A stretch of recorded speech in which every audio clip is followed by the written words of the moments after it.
Wanted to share out for the poem selection are Polar Bears by Katrina O'Reilly, and this is the poem that my cohort and I chose.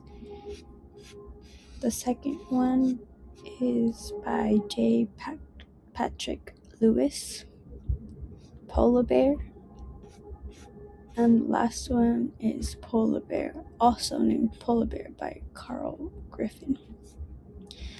And what stood out to me about each and one of these poems is the first one, obviously.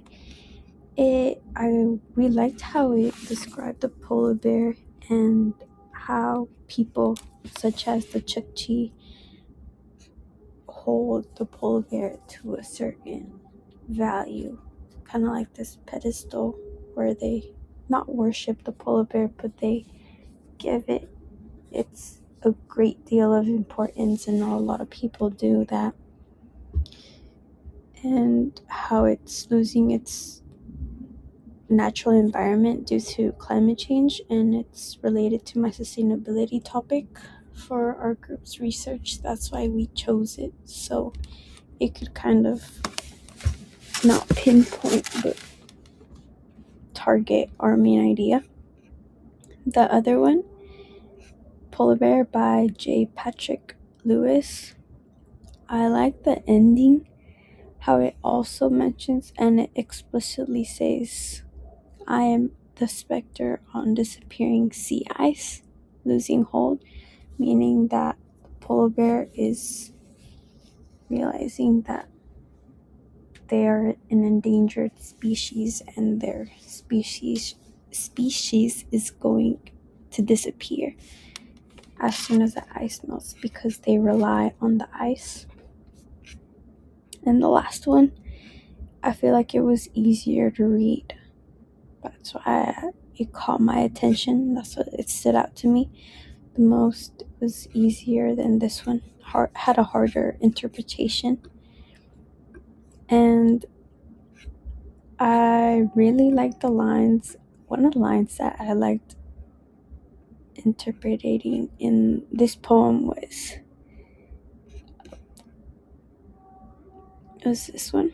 He haunted the boundaries, ice rim and earth rim, the wheatstone sky, on which sense sharpened, on which his breath hung on its own statues, on strange statues.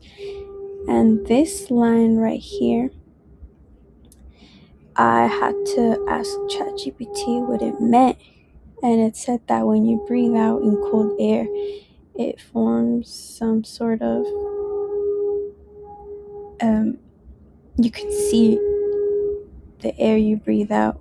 However, in like hot temperatures, when you breathe out, you cannot see the air that you breathe out. But in the where polar bears live, since it's really cold, when they breathe out, the air forms into these strange statues that you could see. And I found that was a really creative way to demonstrate how cold the environment needs to be for them to be able to survive. And also, I like this line, who will bury him like the Chukchi, also demonstrating how much importance the Chukchi give the polar bears. And what did the poem teach me about the emotional or imaginative dimensions of climate justice? Emotional, because you can tell, or this poem is saying how these majestical creatures, essentially god of emptiness, the polar bears are described as god of emptiness because they're dealing with the consequences of